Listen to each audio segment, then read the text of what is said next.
Hagamos silencio, que hable el Señor.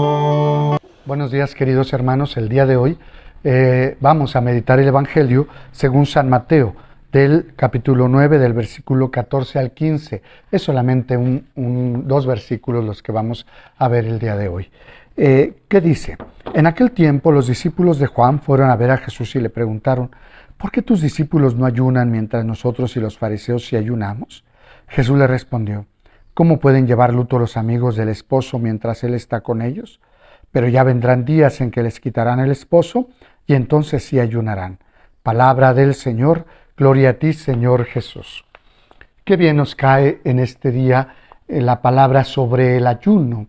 En este caso, pareciera que Jesús está quitando el ayuno. Sin embargo, no es quitar el ayuno, más bien está diciéndoles cuál es la causa del ayuno. La causa del ayuno, en el caso de ellos, cuando lo pensaban, era anhelar que ya viniera el Mesías, pero también una actitud de conversión, una actitud de arrepentimiento. Y entonces, ¿qué hacían ellos? Se revestían de ceniza e imploraban que Dios tuviera misericordia de ellos. En el caso de Jesús, viene a decirnos otra cosa. Si el novio está con ellos, ¿por qué entonces van a estar ayunando? ¿Por qué entonces van a hacer sacrificios? Más bien, alégrense, porque el esposo, que es Jesús, está en medio de nosotros. Y eso tendríamos que hacer nosotros también. Alegrarnos porque Jesús está en medio de nosotros. Entonces ya vamos a dejar de ayunar.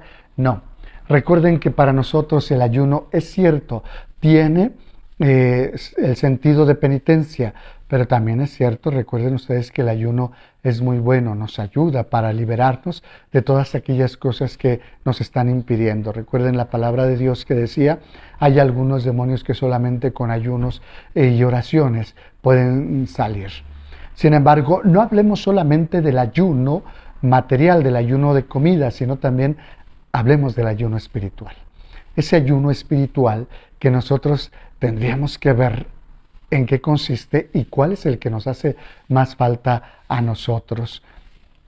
Sobre todo, y les digo, el motivo del ayuno tendría que ser el estar más en esa alegría con el Señor, desprendernos de todas esas cosas que se nos han pegado y que hemos hecho nuestras, para empezar algo distinto, donde vivamos ese gozo de saber que Jesús está con nosotros y nosotros somos de Jesús, no somos esclavos de otra cosa. Entonces, de esos ayunos habría que hacerlos.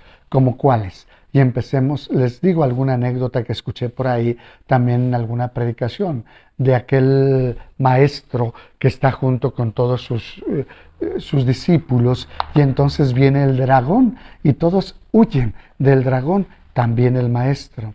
Y entonces uno de los discípulos le pregunta: maestro, ¿tuviste miedo al dragón? Y él dice: no, no le tuve miedo al dragón. ¿Y entonces por qué huiste? Y le dice: le tuve miedo a la vanidad. ¿Qué era la vanidad? La vanidad es la consecuencia de no huir. Es decir, llegarían a empezar a aplaudirle de lo valiente que es, de la confianza que tenía a lo mejor en su Dios, etc. Todas esas cosas que lo podían aplaudir. Y entonces, ¿qué terminaría haciendo él? Llenarse de vanidad. Dice: a eso sí le tengo miedo. Y entonces es de lo que huyo. Yo creo que tendríamos que pensar también en esos ayunos ahora de nosotros. Si eres vanidoso, ¿por qué no ayunas de eso? Y durante esta Cuaresma empiezas a hacer actos de humildad y sencillez para con los demás.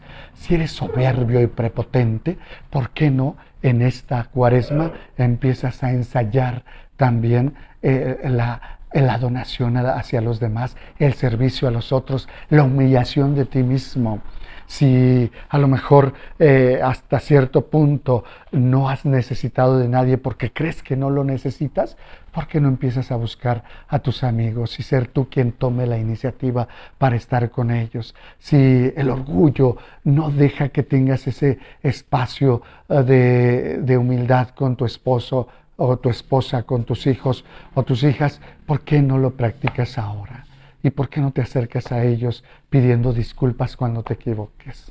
Yo creo que son cosas que podríamos practicar ahora.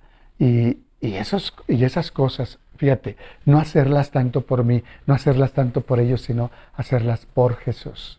si lo hacemos por el esposo, porque nos dé esa alegría de saber que estamos con él, yo creo que van a funcionar mucho más estos ayunos. Así es que no se te olvide, vamos a ayunar, aunque esté el esposo, porque es una ofrenda que le hacemos, es el ramo de rosas que le lleva el enamorado a la enamorada o al revés, la enamorada al enamorado. Que eso sea nuestra ofrenda durante esta cuaresma. Seguramente nuestra cuaresma se estará llena de gozo, porque día con día abro la puerta para estar más en relación con el esposo que es Jesús. Que así sea.